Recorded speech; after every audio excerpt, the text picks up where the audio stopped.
So aliens attack and they almost wipe out the entire human race, though we were able to push them back and save the planet. However, it's left in ruins, so what do? Well, of course, we gear up and take this fight to them blue-eyed motherfuckers.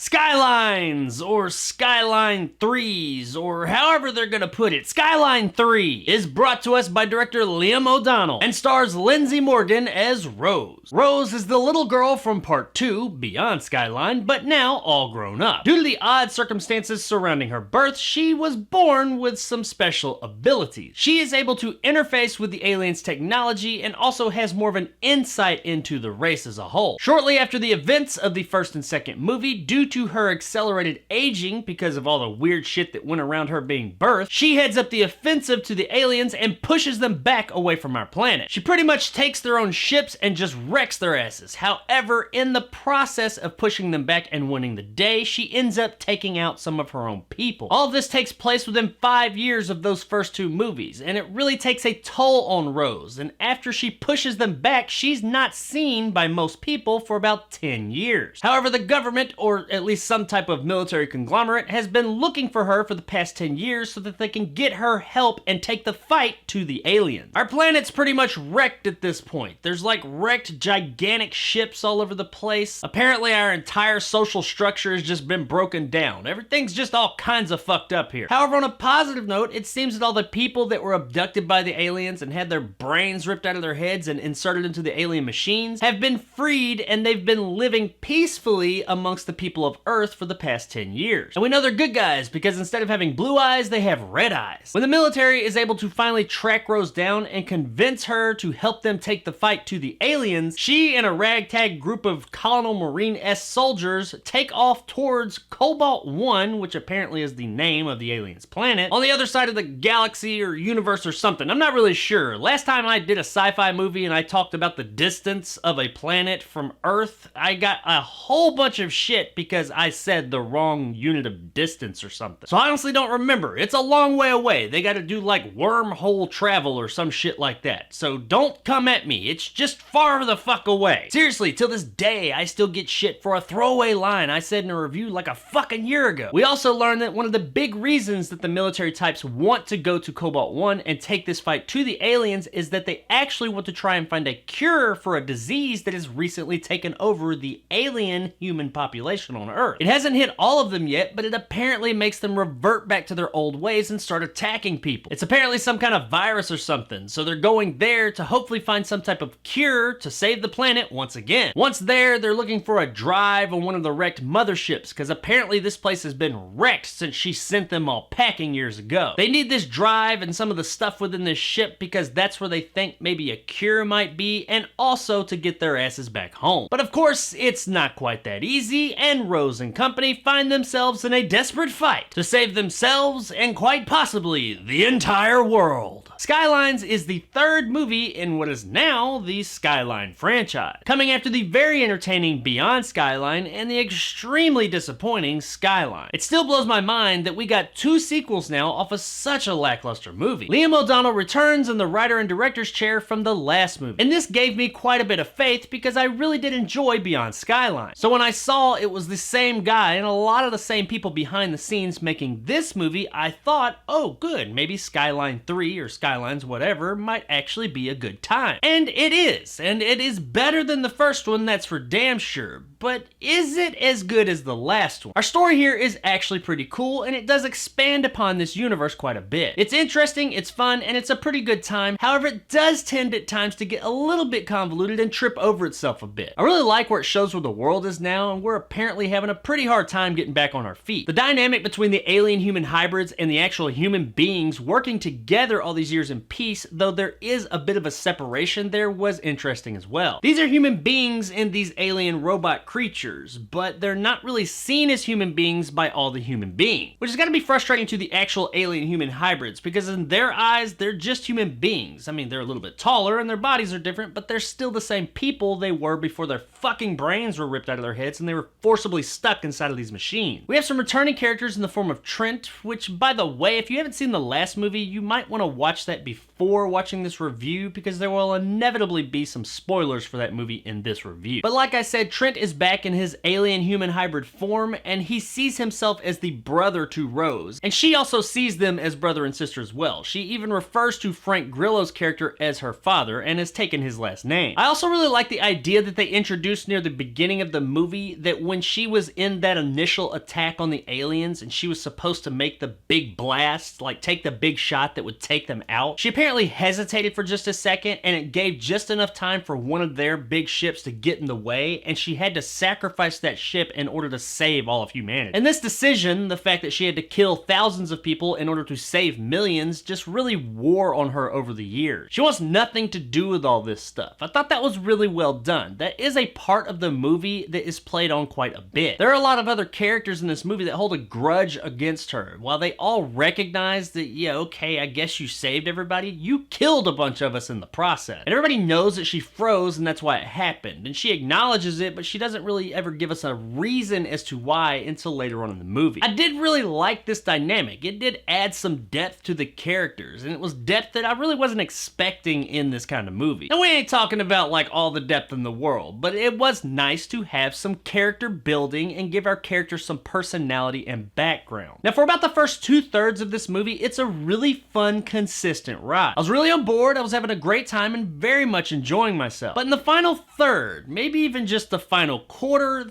things don't like totally fall off the map, but they do start to get a bit shaky. The ending parts of the movie don't quite hold up as good as the rest of the movie. A whole lot of seams and cracks in the armor start to show up in about the last 10 to 15 minutes of this movie. Now, it is still a good time and satisfying overall. It doesn't quite stand up to the rest of the movie as well as I would have liked. However, it does more or less give us a satisfying conclusion to the story that's been going on now for the past 3 movies. The movie also retains that popcorn B-movie feel that the other movies have. However, I will say it is a little bit more prevalent here. That's not to say it's not fun, because it is, but this one does have just a bit more of a B-movie feel than the last one did. Still a good time, but this one is a bit more schlocky in parts. Overall, while it wasn't perfect and it did trip over itself in a few parts, I did enjoy the story of Skylines. Performance-wise, it's a bit inconsistent here. It never gets to the lows of the first movie, that's for sure, but there are some times that a couple of our characters are a bit hammy, especially closer to the end. A couple of our characters do get a little bit cartoony in spots. Now, Lindsay Morgan as Rose does really carry the movie, and she does a fairly solid job for the entire time. This is not Shakespeare that anybody's performing here. This is a very physical movie, but what is here is done with conviction and believability and is very solid. Everybody else here is in that solid range as well. However, as I mentioned, closer to the end, Daniel Bernhardt and Alexander Sitting, while the rest of the movie, they're fine, they fall in that solidly acted range as well, they are the ones that for the most part do get a bit hammy. Now, they're still fun performances. It does seem like these guys are having a good time with this, but it did seem a little bit off-putting because they weren't acting that high and over the top before. And then all of a sudden in the final 10 or 15 minutes, they throw some extra cheddar on that ham and cheese. Now, admittedly, I did enjoy these performances because it seemed like they were having a blast, but it just kind of stood in stark contrast to what their characters have been up to that point. But barring just a couple of performances as a whole, I would say the performances in Skylines are all pretty solid. Now, the past 2 Skyline movies, regardless of what you think of them, you can't deny have had really good special effects, and overall just been really good looking movies. And Skylines, for the most part, follows suit. This movie does have some great effects, and this is probably the biggest scale they've been on thus far. However, it does seem like there are just a couple of times that it seems like they overextended themselves just a bit on those effects. Once again, like the last 2, there is a whole bunch of CGI here. However, they do have a nice mix of practical and CGI working together to great effect. In fact, there's a whole lot more practical work done here than you would expect in most movies like this. Now, most of the few shortcomings we have in the effects department are closer to the end of the movie. And while I know movies aren't shot in order traditionally, and I really don't know if this one was or was not, it's probably because there is a lot of effects going on at the very end of this movie. And that's probably why they stood out a bit more. They went just a little bit too far with a couple of things. Nothing nothing that breaks the movie, but when you've got a movie that looks so great for 90% of the time, and you see just those one or two little bad CGI moments closer to the end, they really do stick out. But even this lesser CGI still looks good compared to a lot of other movies. It just doesn't look as good as everything that came before it in this movie, and that's what makes it kind of stand out. Now, everything else about the movie is looking really good. I don't know what the budget for this movie is. I couldn't find that anywhere online, I guess because it's still pretty new. But I would guess that it was more than the last two, because they've got a lot of practical sets here that look really nice, and they definitely had to have been built. They're like on alien worlds and shit, but it all looks really good. Lots of alien terrain and wrecked ships and all kinds of cool stuff like that. Plus all the stuff back on Earth is like ruined Earth kind of stuff, all post-apocalyptic like. And it all looks really great. The movie as a whole, per usual for this series, looks really good, with the exception of those couple of just slightly lackluster effects closer to the end. And while yeah, they're there, I'm not gonna condemn the entire movie because of a couple of seconds of effects work. Overall, this movie looks really good. I was really looking forward to this movie, especially after as much as I liked the last one. Not so much that first one, but the last one, that was really good. And while I did enjoy my time with Skylines, and there were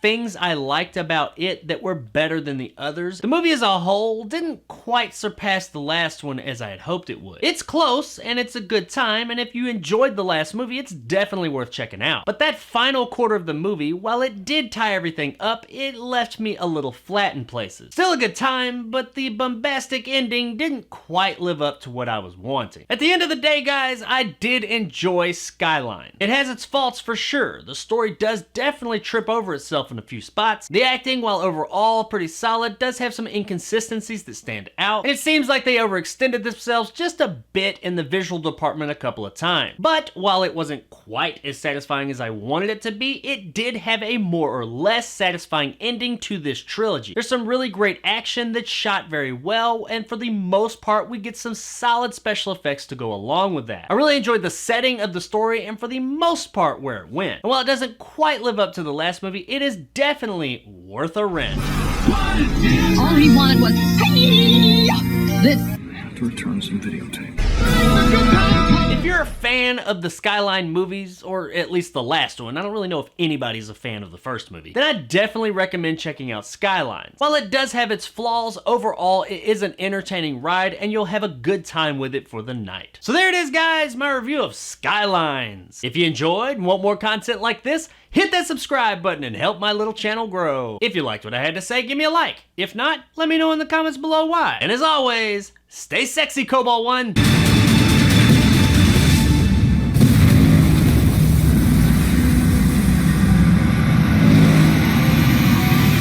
So there it is, the climactic conclusion to the Skyline saga? Are we calling it a saga now? I mean, they're definitely calling it a franchise. And who the fuck ever thought Skyline would get a goddamn franchise? I mean, what the fuck is going on in the world? But Dread still can't get a fucking sequel. Not even one. One fucking sequel. That's all I want. One fucking sequel. I don't need two. I don't need three. I don't need a fucking whole franchise. I need one fucking sequel to Dread. Can't even get that. What the fuck, Hollywood? Don't make no goddamn sense.